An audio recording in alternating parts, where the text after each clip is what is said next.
J'ai aidé quelqu'un à mentir et je suis devenu le coupable. Je me souviens très bien du moment où tout a commencé, parce qu'à l'époque, ça m'a semblé totalement banal. Un simple message, tard le soir.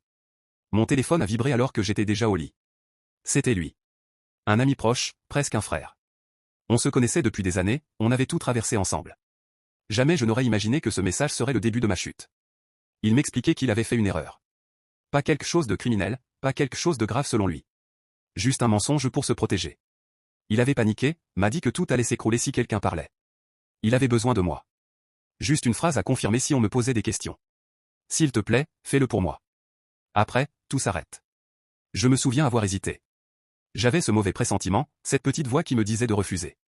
Mais il tremblait presque au téléphone. Il m'a rappelé tout ce que j'avais fait pour lui, tout ce qu'il avait fait pour moi. Alors j'ai dit oui. Sans réfléchir plus loin. Au début, tout allait bien. Personne ne m'appelait. Personne ne me posait de questions. J'ai même fini par me dire que cette histoire était déjà derrière nous. Jusqu'au jour où tout a explosé. Des convocations. Des réunions. Des adultes sérieux dans des bureaux trop calmes. On parlait de faits, de responsabilités, de versions contradictoires. Et très vite, on m'a appelé moi aussi. Au départ, je n'étais qu'un témoin. Puis un témoin important. Puis un témoin gênant. Je racontais exactement ce qu'on m'avait demandé de dire. Mais je sentais que quelque chose clochait. Les regards s'alourdissaient. Les silences devenaient trop longs. Et surtout, lui. Mon ami. Il n'était plus le même. Froid. Distant. Comme s'il s'était déjà détaché de moi. Puis j'ai compris. Il avait changé sa version. Pas complètement. Juste assez. Assez pour que la mienne devienne incohérente. Assez pour que je paraisse menteur. Assez pour que tout retombe sur moi.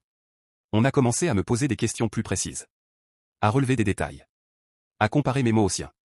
Et à chaque fois, c'est moi qui semblais mentir. Moi qui semblais nerveux. Moi qui semblais coupable. Les rumeurs ont suivi. Des gens qui chuchotent quand je passe. Des regards qui fuient. Certains amis ont pris leur distance. D'autres m'ont confronté directement. Pourquoi t'as menti? Je n'avais même plus la force de répondre. Le jour où je l'ai confronté, je m'attendais à ce qu'il s'excuse. À ce qu'il avoue.